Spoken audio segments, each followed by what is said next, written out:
ఇక తెలంగాణ రాష్ట్ర మంత్రివర్గ విస్తరణ పీసీసీ కార్యవర్గం ఎంపిక ఈ నెల 30కి వాయిదా పడ్డాయి. వాస్తవానికి సోమవారమే రెండింటిని నేతల పేర్లను కాంగ్రెస్ అధిష్టానం ఖరారు చేయాల్సి ఉంది. దీనిపై పార్టీ జాతీయ ప్రధాన కార్యదర్శి కేసీ వేణుగోపాల్తో ఆది సోమవారంలో సీఎం రేవంత్ రెడ్డి, పీసీసీ అధ్యక్షులు మహేష్ కుమార్ గౌడ్ కీలక చర్చలు జరిపారు. రాహుల్ గాంధీతో మహేష్ కుమార్ గౌడ్ భేటీ అయ్యారు. కానీ కాంగ్రెస్ జాతీయ అధ్యక్షులు ఖర్గే సోమవారం ఢిల్లీలో అందుబాటులో లేనందున ఎంపిక నిర్ణయాన్ని 30కి వాయిదా వేసినట్లు తెలుస్తుంది.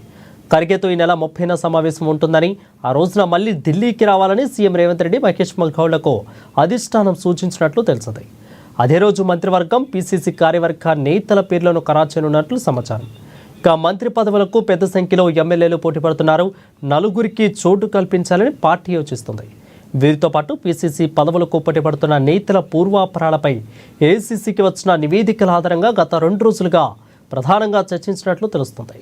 పీసీసీ రాష్ట్ర కార్యవర్గం ఎంపిక కూర్పులో యువ రక్తం, కొత్త తరం నేతలకు అత్యధిక ప్రాధాన్యతనివ్వాలని రాహుల్ గాంధీ సూచిస్తున్నట్లు సమాచారం.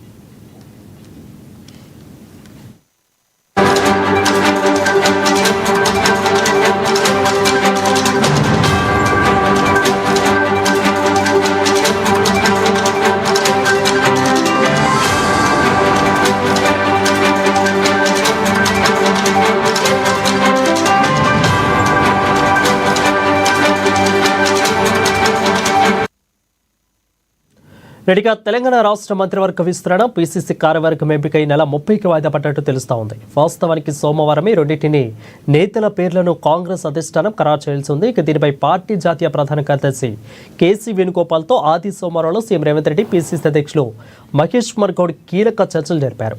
రాహుల్ గాంధీతో మహేష్ కుమార్ గౌడ్ భేటీ అయ్యారు. కానీ కాంగ్రెస్ జాతీయ అధ్యక్షులు ఖర్గే సోమవారం ఢిల్లీలో అందుబాటులో లేనందున ఎంపిక నిర్ణయాన్ని 30కి వాయిదా వేసినట్లు తెలుస్తుంది. దీనిపై మరింత సమాచారం మా ప్రతినిధి హరీష్ లైవ్ ద్వారా అందిస్తారు. హరీష్, చెప్పండి, ఆల్రెడీ కూడా ఇంకా రేపో మాపో పేర్లు విడుదలవుతాయి అనుకున్న క్రమంలో దాదాపు 30వ తారీఖుకి మళ్ళీ వాయిదా వేశారు. ఇటు పీసీసీని అదేవిధంగా ఇటు రేవంత్ రెడ్డిని ఇద్దరిని కూడా మళ్ళీ 30వ తారీఖు రావాలి అంటూ కూడా అధిష్టానం సూచించింది. సో ఎలా ఉండబోతుంది, ఎవరెవరు పేర్లు ఉండే అవకాశాలు ఉండే, టోటల్ అప్డేట్స్ ఏంటి అసలు?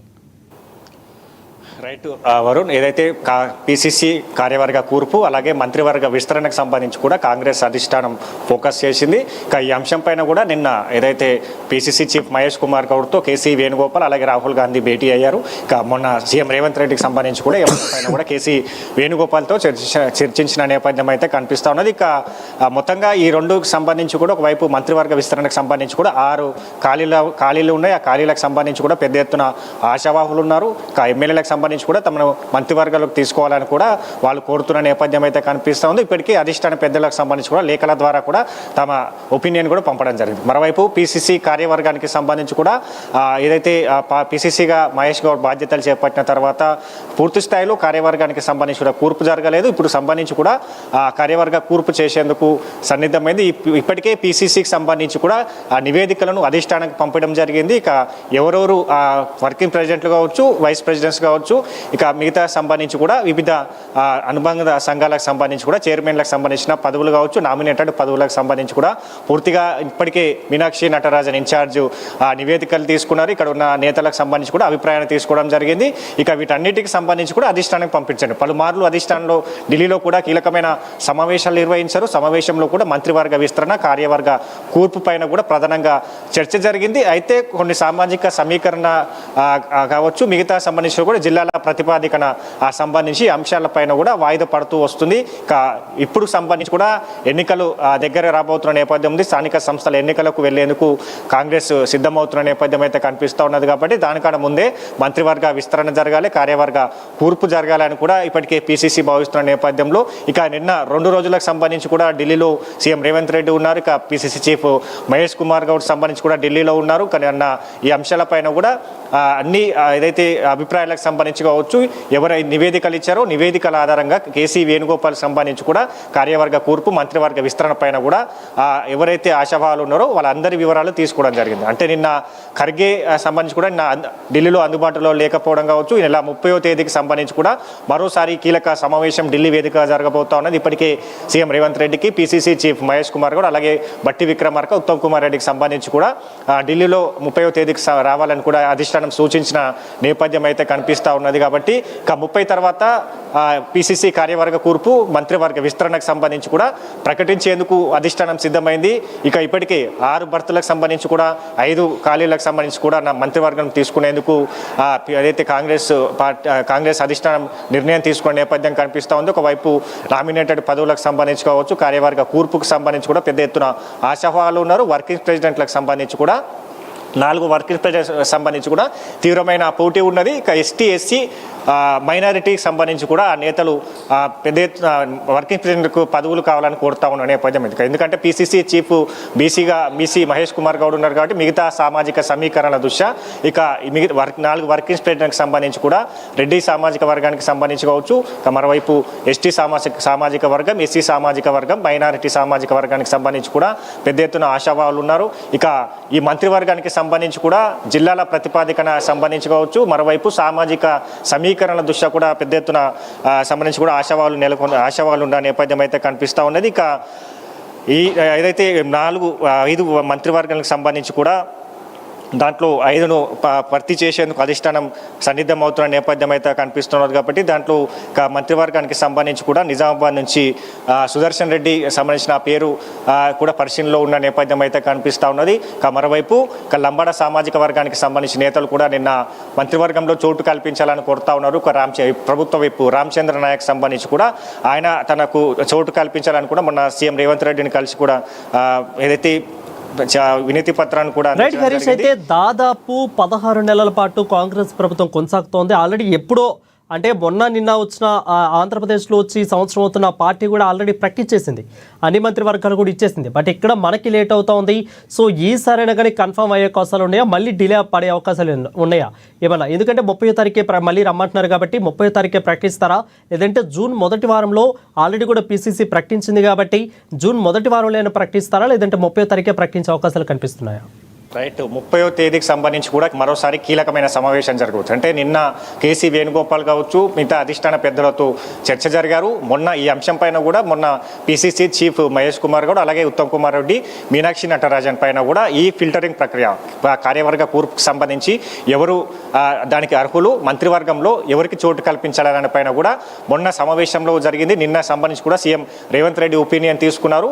ఇక ఎవరైతే ఆశావాళ్ళు ఉన్నారో వాళ్ళకి సంబంధించి కూడా వివరాలు తెలుసుకున్నారు. పార్టీ కోసం ఎంతవరకు పనిచేస్తూ వచ్చారు, పార్టీ అధికారంలోకి రావడానికి ఎలాంటి కృషి చేశారనే పైన కూడా పూర్తిగా వివరాలు తీసుకున్నారు. కాబట్టి ఈ లిస్టుకు సంబంధించి కూడా ఫైనలైజ్ అయ్యే అవకాశాలు ఉండే నిన్న. కాకపోతే ఖర్గే, ఏఐసిసి చీఫ్ ఖర్గే అందుబాటులో లేకపోవడం కావచ్చు, 30వ తేదీకి సంబంధించి కూడా ఖర్గే సంబంధించిన పూర్తిగా నివేదికను పరిశీలించిన తర్వాత ప్రకటించేందుకు సన్నిద్ధం అవుతా ఉన్నది. ఇక ఏదైతే 30వ తేదీ తర్వాత అంటే జూన్ 2వ తేదీ తెలంగాణ రాష్ట్ర ఆవిర్భావ దినోత్సవం సంబంధించి కావచ్చు, 1వ తేదీకి అంటే ముఖ్యంగా ఈ 2 తేదీలకు సంబంధించి కూడా పిసిసి కార్యవర్గ కూర్పు మంత్రివర్గ విస్తరణకు సంబంధించి కూడా ప్రకటించేందుకు సిద్ధమవుతుంది. ఎందుకంటే ఇప్పటికే కాంగ్రెస్ అధికారంలోకి వచ్చిన ఏదైతే ఏడాదిన్నర కావస్తా ఉన్నదో, ఒకవైపు పిసిసి చీఫ్ మహేష్ కుమార్ గౌడ్ బాధ్యతలు చేపట్టి సంవత్సరం పూర్తవుతున్న నేపథ్యం అయితే కనిపిస్తోంది. అంటే ఇప్పటి వరకు కూడా ఇక్కడ కార్యవర్గ కూర్పు జరగలేదు.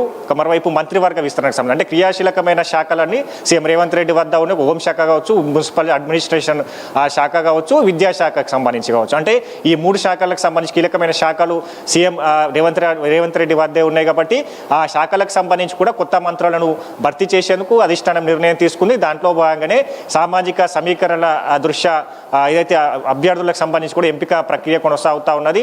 ఇక అనూహ్యంగా అంటే మహిళలకు సంబంధించి కూడా అక్కడ మంత్రివర్గంలో చోటు కల్పించాలని కూడా మహిళా నేతలు కోరుతా ఉన్నారు. ఒకవైపు సామాజిక సమీకరణ దృష్ట్యా బీసీ, ఎస్టీ, మైనారిటీ సమీకరణ రెడ్డి సామాజిక వర్గానికి సంబంధించి కూడా కోరుతా ఉన్న నేపథ్యం అయితే కనిపిస్తూ ఉన్నది. అంటే దీంట్లో పెద్ద ఎత్తున ఆశావాహులు ఉన్నారు. ఇప్పటికే జిల్లాల ప్రతిపాదికనకు సంబంధించి నిజామాబాద్, ఉమ్మడి ఆదిలాబాద్ జిల్లాకి సంబంధించి కూడా మంత్రివర్గంలో ప్రాతినిధ్యం లేదు కాబట్టి అక్కడ సంబంధించి కూడా అంశాన్ని పరిశీలన తీసుకునే నేపథ్యం అనేది. దాంతో పాటుగా ఎన్నికల ముందు కొంతమంది నేతలకు సీఎం రేవంత్ రెడ్డి అలాగే ఏఐసిసి సంబంధించిన అధిష్టానం వాళ్ళకు హామీ ఇచ్చింది. హామీ మేరకు మంత్రివర్గంలో చోటు కల్పించాలని కూడా ఏదైతే కొంతమంది నేతలు అడుగుతా ఉన్న నేపథ్యం అయితే కనిపిస్తున్నది. ప్రధానంగా దాంట్లో ఏదైతే నిజామాబాద్ నుంచి కూడా సుదర్శన్ రెడ్డికి సంబంధించి కూడా గతంలో హామీ ఇవ్వడం జరిగింది. దానికి కూడా ఆయన ఇప్పుడు కేబినెట్లోకి తీసుకోవాలని కూడా కోరుతున్న నేపథ్యం అయితే కనిపిస్తూ ఉంది. కోమటిరెడ్డి రాజగోపాల్ రెడ్డికి సంబంధించి కూడా పార్టీ మారుతున్నప్పుడు తనకు అధిష్టానం హామీ ఇచ్చింది. హామీ మేరకు తనకు మంత్రివర్గంలో చోటు కల్పించాలని కోరుతా ఉన్నారు. మరోవైపు తన సోదరుడు కోమటిరెడ్డి వెంకటరెడ్డి ఇప్పటికే మంత్రివర్గంలో ఉన్నారు. దాంతో పాటుగా నల్గొండ జిల్లా నుంచి కూడా క్రియాశీలక శాఖల మంత్రులు కూడా కొనసాగుతున్నారు. ఉత్తమ్ కుమార్ రెడ్డి, కోమటిరెడ్డి వెంకటరెడ్డితో పాటుగా నల్గొండ జిల్లా నేతలకు సంబంధించి కూడా కార్యవర్గంలో అధిక సంఖ్యలో రైట్ హరీష్. అయితే పిసిసి ఆల్రెడీ కూడా రేవంత్ రెడ్డి కాకుండా ఇక్కడ రాహుల్ గాంధీ కూడా ఎప్పటి నుంచో మాట్లాడుతుంది. అంటున్న విషయం ఏంటంటే యువతకి యువ రక్తానికి అవకాశం ఇవ్వాలని. సో ఈ నేపథ్యంలో ఇక్కడ రాష్ట్రంలో కొత్తగా ఎంపికైన వెడ్మ బొజ్జు కానీ పన్నికరెడ్డి కానీ ఇలాంటి వాళ్ళకి ఏమైనా అవకాశాలు యువ రక్తానికి ఇచ్చే అవకాశాలు ఏమైనా కనిపిస్తున్నాయా? మిగిలిన యువ రక్తాన్ని కాదు అని మళ్ళీ పెద్ద తలకాయల దగ్గరికి వెళ్ళే అవకాశాలు ఏమైనా కనిపిస్తున్నాయి? ఎందుకు అంటే ఎస్పెషల్లీ రాహుల్ గాంధీ ఎప్పుడు అంటారు యువతరానికి యువ రక్తానికి అవకాశం ఇవ్వాలని. సో ఇప్పుడేమన్నా ఆ ఛాన్స్ దక్కే అవకాశాలు యువ రక్తానికి కనిపిస్తూ ఉన్నాయా? ఖచ్చితంగా. ఎందుకంటే ఇప్పుడు సంబంధించి కూడా ఇన్ఛార్జ్ మీనాక్షి నటరాజన్ బాధ్యతలు చేపట్టిన తర్వాత పూర్తి స్థాయిలో పార్టీ కోసం పనిచేసిన వారు, పార్టీని కోసం ముందు నుంచి పనిచేసిన వారు, పార్టీకి సంబంధించి కూడా ఎన్నికల ముందు వచ్చిన వారు, ఎన్నికల పార్టీ అధికారంలోకి వచ్చిన తర్వాత వచ్చిన నేతలపైన కూడా పూర్తి స్థాయిలో వివరాలను సేకరించారు. దాంట్లో భాగంగానే యువతకి సంబంధించి కూడా ప్రాధాన్యత ఇవ్వాలని కూడా ప్రధానంగా ఆమె చెప్పిన నేపథ్యం కావచ్చు. స్వయంగా రాహుల్ గాంధీకి సంబంధించి కూడా ఇక్కడ ఎన్నికల ప్రచారాల్లో పాల్గొన్నప్పుడు కాదు పదే ఈ అంశాన్ని తీసుకొస్తా ఉన్నారు. యువతకు సంబంధించి కూడా పెద్ద ఎత్తున కాంగ్రెస్ పార్టీలోకి చేరాలి, యువత రాజకీయాల్లోకి రావాలని కూడా ఆయన బహిరంగ సభా వేదికలు కూడా చెప్పడం కావచ్చు. పార్టీ కోసం అంటే ఇప్పుడు జరుగుతున్న కార్యవర్గ కూర్పు కావచ్చు, ఇక ఈ అంశాలన్నిటిని కూడా యువతను ప్రాధాన్యత ఇవ్వాలని కూడా చెప్పినట్టు ఆయన సూచించినట్టుగా తెలుస్తూ ఉన్నది. దాంట్లో భాగంగానే అంటే ఇప్పటికే కాంగ్రెస్ పార్టీకి సంబంధించి కూడా ఇప్పుడు కొనసాగుతున్న ఎమ్మెల్యేలో కూడా చాలా వరకు యువ ఎమ్మెల్యేలకు సంబంధించి కూడా కొనసాగుతున్నారు. దాంట్లో ఎడమ బొజ్జు కావచ్చు, పర్ణికారెడ్డి కావచ్చు, యశస్విని రెడ్డికి సంబంధించి కావచ్చు, మిగతా వీళ్ళకి సంబంధించి కూడా ఎమ్మెల్సీ బల్మూరు వెంకట్కి సంబంధించి కావచ్చు. అంటే వీళ్ళంతా కూడా నేతి యువతరానికి సంబంధించి కొత్తగా రాజకీయ రంగంలోకి అడుగుపెట్టిన వారు, మొదటిసారిగా ఎమ్మెల్యేలుగా గెలిచిన కొంతమంది ఉన్నారు. కాబట్టి వీళ్ళకి సంబంధించి కూడా కీలకంగా బాధ్యతలు అప్పచెప్పాలని కూడా రాహుల్ గాంధీ సూచించిన నేపథ్యం అయితే కనిపిస్తూ ఉన్నది. దాంట్లో ఎడమ బొజ్జు, అలాగే పర్ణికారెడ్డి, వంశీకృష్ణ, నాయని రాజేందర్ రెడ్డి, ఎమ్మెల్సీ బల్మూరు వెంకట్లకు సంబంధించి కూడా పిసిసి వైస్ ప్రెసిడెంట్గా నియామకం చేయాలి. దాంతోపాటుగా కొన్ని advisory committee, PAC committee, PEC committee, ఈ 3 కమిటీలు ఉంటాయి. కాబట్టి దాంట్లో వీళ్ళకు కీలకమైన పదవులు కట్టబెట్టాలని కూడా రాహుల్ గాంధీ సూచన మేరకు ఇప్పుడు సంబంధించి కూడా యువతరానికి పార్టీలో ప్రాధాన్యత పెరుగుతుంది, బాధ్యతలు పెరగబోతా ఉన్న నేపథ్యం అయితే కనిపిస్తూ ఉన్నది. దాంతోపాటుగా క్రియాశీలకంగా కార్యదర్శులకు సంబంధించి, జనరల్ సెక్రటరీకి సంబంధించి కూడా పార్టీలో క్రియాశీలకంగా పనిచేస్తూ ఉంటే క్రియాశీలకంగా వాళ్ళకి సంబంధించి కూడా యువతను తీసుకోవాలని కూడా సూచించడం జరిగింది. దాంతోపాటుగా డిసిసి అధ్యక్షులకు సంబంధించి డిసిసి అధ్యక్షులు కూడా కొత్త తరాన్ని ఎంకరేజ్ చేయాలి, యువతను ఎంకరేజ్ చేయాలి, పార్టీ కోసం పనిచేసిన వారిని కూడా గుర్తించాలి, జిల్లా అధ్యక్షులుగా ఇన్ఛార్జులుగా నియమించాలని కూడా సూచించిన నేపథ్యం అయితే కనిపిస్తూ ఉన్నది. కాబట్టి ఇప్పుడు డిసిసి అధ్యక్షులు మొదలు ఒక పిసిసి కార్యవర్గంలో కీలకంగా ఈ యువరక్తాన్ని ఎంకరేజ్ చేసేందుకు రాహుల్ గాంధీ సూచన మేరకు ఇప్పుడు ఏదైతే ఆశావాహులకు సంబంధించిన లిస్టు కావచ్చు వీటన్నిటిని కూడా మరోసారి 30వ తేదీకి సంబంధించి కూడా పరిశీలనలో ఉంటుంది. పరిశీలనకు సంబంధించి కూడా ఈ అంశాన్ని కూడా తీసుకునే అవకాశాలు అయితే కనిపిస్తున్నాయి. ఎందుకంటే ఇప్పటికే 4 వర్కింగ్ ప్రెసిడెంట్లకు సంబంధించి కూడా పెద్ద ఎత్తున ఆశావాహులు ఉన్నారు. ఒకవైపు రోహిన్ రెడ్డి కావచ్చు, మరోవైపు చామల కిరణ్ కుమార్ రెడ్డితో పాటుగా ఇక్కడ వర్కింగ్ ప్రెసిడెంట్లకు సంబంధించి కూడా కోరుతా ఉన్న నేపథ్యం అయితే కనిపిస్తూ ఉన్నది. కాబట్టి ఇక ఎస్టీ కోటాకు సంబంధించి కూడా బలరాం నాయక్ తమకు వర్కింగ్ ప్రెసిడెంట్గా అవకాశం కల్పించాలని కోరుతా ఉన్నారు.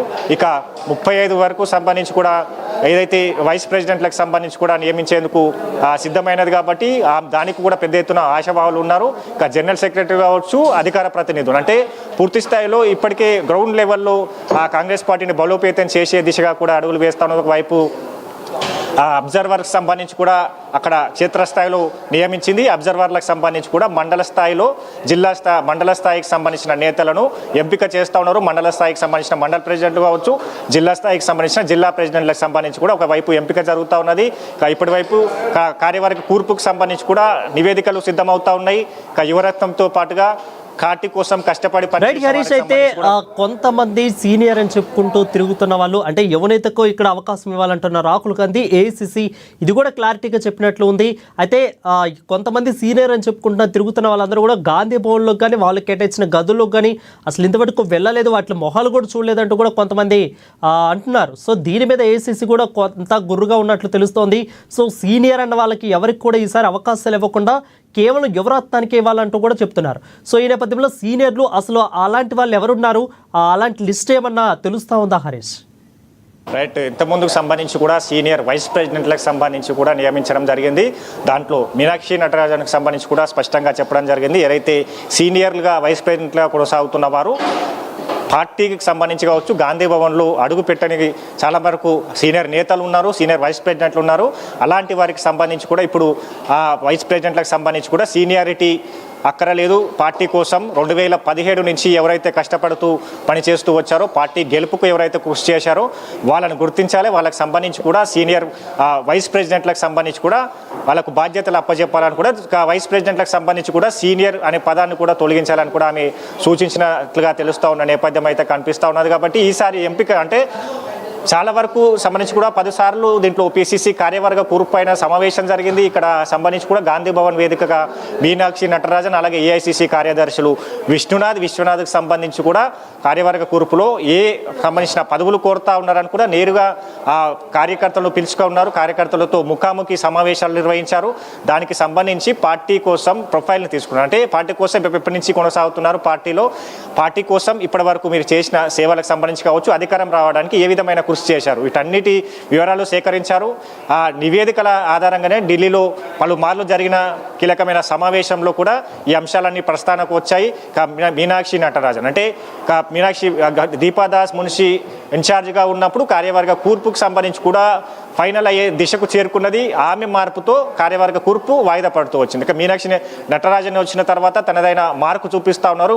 పార్టీ కోసం ఎవరైతే కష్టపడి పనిచేశారో వాళ్ళని గుర్తించాలని కూడా ప్రధానంగా అబ్జర్వర్లకు సంబంధించి కావచ్చు 5 మెన్ కమిటీని నియమించింది.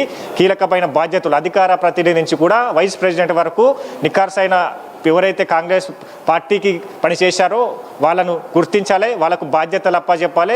గ్రౌండ్ లెవెల్లో కూడా పార్టీని బలోపేతం చేసుకునే దిశగా వెళ్ళాలంటే వచ్చేది స్థానిక సంస్థలు కావచ్చు, ఇక జిహెచ్ఎంసీ ఎన్నికలు కావచ్చు, వీటన్నిటిపైన ఫోకస్ ఉండాలంటే కూడా ఖచ్చితంగా కష్టపడి పనిచేసిన వారికి గుర్తించాలి, వాళ్ళకు పదవులు అప్పచెప్పాలని కూడా మీనాక్షి నటరాజన్ సంబంధించి కూడా సూచన మేరకు ఇప్పటి వరకు వాయిదా పడుతూ వస్తుంది. ఢిల్లీలో కూడా ఈ అంశాలపైన కూడా మీనాక్షి నటరాజన్ ఒపీనియన్ తీసుకున్నారు. వైస్ ప్రెసిడెంట్ల అంశం కావచ్చు, అధికార ప్రతినిధుల అంశం కావచ్చు, వర్కింగ్ ప్రెసిడెంట్కి సంబంధించిన అంశం కావచ్చు, ప్రచార కమిటీకి సంబంధించి అంటే కాంగ్రెస్ పార్టీకి సంబంధించి కూడా 3 advisory committee, PAC committee, PEC committee. ఈ కమిటీలో కూడా ఎవరు ఎమ్మెల్యేలకు సంబంధించి కూడా అవకాశం రాలే, గతంలో ఎవరున్నారు, పార్టీకి ఏ విధంగా వాళ్ళు కీ రోల్ పోషించారనే పైన కూడా వివరాలు తీసుకోవడం జరిగింది. ఇప్పుడు సంబంధించి కూడా పూర్తి స్థాయిలో ప్రక్షాళన చేయాలి. అంటే పార్టీని మరో 5 ఏళ్ళు పార్టీని గెలిచే విధంగా కూడా ఇప్పటి నుంచి పని చేయాలంటే ఈ ప్రక్షాళన జరగాలి. ఖచ్చితంగా పదవులు పార్టీ కోసం కష్టపడిన వారికే పదవులు ఇవ్వాలి. అప్పుడే వాళ్ళు జోష్తో పనిచేస్తారు, గ్రౌండ్ లెవెల్కి వెళ్తారు, గ్రౌండ్లో పనిచేస్తారని కూడా సూచనల మేరకు ఫిల్టరింగ్ జరుగుతుంది. 30వ తేదీ అయితే ఆ బీఆర్ఎస్ నుంచి దాదాపు 10 మంది ఎమ్మెల్యేలు ఇటు కాంగ్రెస్ పార్టీలోకి జంపారు. వారికి ఏమన్నా ఇక్కడ అవకాశం దక్కే అవకాశాలు కనిపిస్తున్నాయా? ఎందుకంటే 5గురు మంత్రివర్గ విస్తరణ, అదేవిధంగా 35 మంది అధ్యక్ష పదవులు, ఉపాధ్యక్ష పదవులు. సో వీటిలో ఏమన్నా ఆ 10 మందిలో కేవలం ఒక్కరికైనా ఛాన్స్ దక్కే అవకాశాలు కనిపిస్తున్నాయా? రైట్, బీఆర్ఎస్కి సంబంధించి కూడా 10 మంది ఎమ్మెల్యేలు ఇక్కడ కాంగ్రెస్ పార్టీలోకి రావడం జరిగింది. దాంట్లో కొంతమంది ఎమ్మెల్యేలకు సంబంధించి కూడా ఇప్పటికీ పార్టీలో కార్యక్రమాల్లో పాల్గొన్న నేపథ్యం అయితే కనిపిస్తుంది. కొంతమందికి సంబంధించి కూడా కాంగ్రెస్ పార్టీలో చేరిపోయిన నేపథ్యం. వాళ్ళకి సంబంధించి కూడా క్రియాశీలకంగా వాళ్ళకి సంబంధించిన బాధ్యతలు అప్పచెప్పేందుకు సన్నిద్ధం అవుతూ ఉన్నది. ఇక దాంట్లో భాగంగా దానం నాగేందర్కి సంబంధించి కావచ్చు, ఇతర ఎమ్మెల్యేలకు సంబంధించి కూడా పార్టీలో బాధ్యతలు, కీలకమైన శాఖలను బాధ్యతలను అప్పచెప్పేందుకు అధిష్టానం ఇప్పటికే ఈ అంశాలపైన PCC chief CM Revanth Reddy, ఉప ముఖ్యమంత్రి బట్టి విక్రమార్కతో కూడా ఒపీనియన్ తీసుకున్నారు. పూర్తి స్థాయిలో ఇప్పుడు సంబంధించి కూడా ప్రక్షాళనకు సంబంధించి కూడా ఇప్పుడు పిసిసి కార్యవర్గ కూర్పు జరుగుతుంది.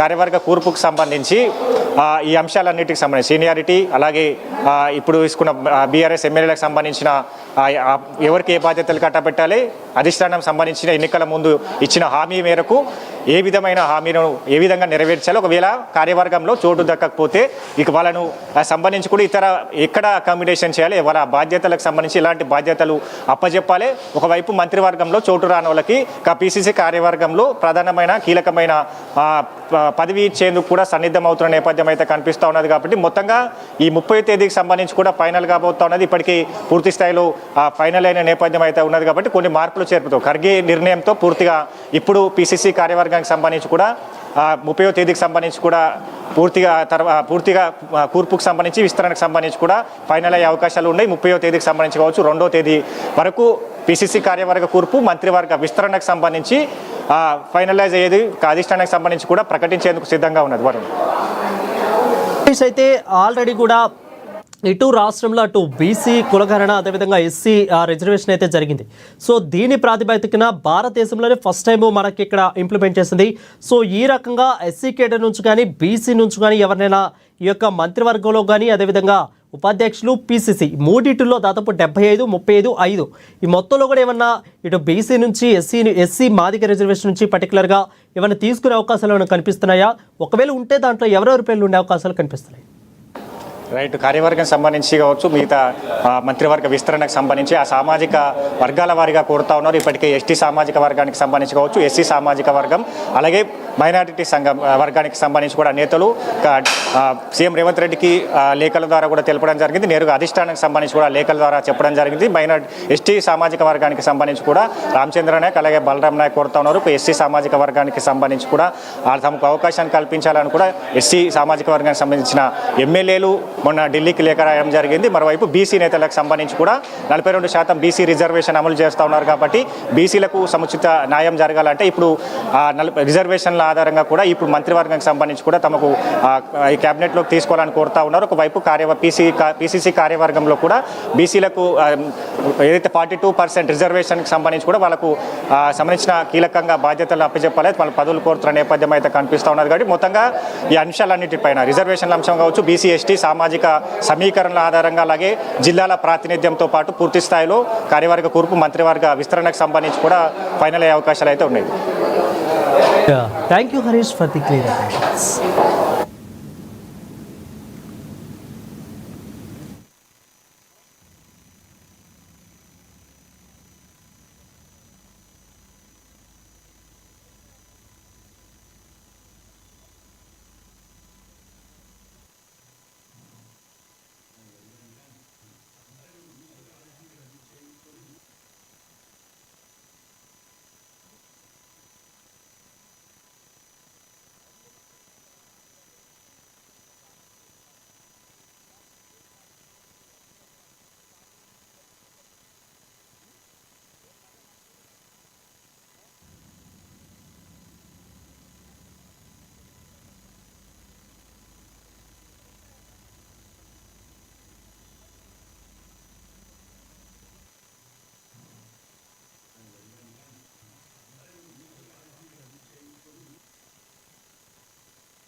రెడీకి అది చూసుకున్నట్లయితే 16 నెలల పాలనలో ఇప్పుడు 5 మంత్రివర్గ విస్తరణ, 35 మంది ఉపాధ్యక్షులు, 75 మంది పీసీసీ అధ్యక్ష పదవులు ఇచ్చేందుకు కూడా ఖరారు చేస్తున్నట్లు తెలుస్తోంది. సో రాహుల్ గాంధీ అందుబాటులో లేనందున మళ్ళీ 30వ తారీఖున రావాలి అంటూ కూడా ఇటు మహేష్ కుమార్ గౌడ్కి అటు రేవంత్ రెడ్డికి అయితే అధిష్టానం సూచించినట్లు తెలుస్తోంది. సో ఈ రకంగా చూసుకున్నట్లయితే కొత్త తరం యువతకి దీంట్లో ఎక్కువగా ప్రాధాన్యత ఇవ్వాలి అనేది రాహుల్ గాంధీ అంటున్నమాట. సో కాబట్టి ఖచ్చితంగా యువతకి ప్రాధాన్యత ఇచ్చే అవకాశాలు దీంట్లో ఎక్కువగా కనిపిస్తూ ఉన్నాయి. ఎవరైతే సీనియర్లు ఉన్నారో వాళ్ళని కొంచెం పక్కన పెట్టి రాబోయే 5 సంవత్సరాల్లో కూడా మళ్ళీ పార్టీని బలోపేతం చేసేందుకు కానీ యువతరానికి ఖచ్చితంగా వాళ్ళకి ఛాన్స్ ఇవ్వాలంటూ కూడా చూస్తున్నారు. అదేవిధంగా ఇటు బీసీ అటు ఎస్సీ నుంచి కూడా ఎక్కువ మందికి ప్రాధాన్యత ఇచ్చేందుకు చూస్తున్నట్లు కూడా తెలుస్తోంది. సో ఇది వాళ్ళ స్పెషల్ డ్రైవ్. మరొక స్పెషల్ మళ్ళీ కలుద్దాం. అంటే దాన్ని కీప్ వాచింగ్.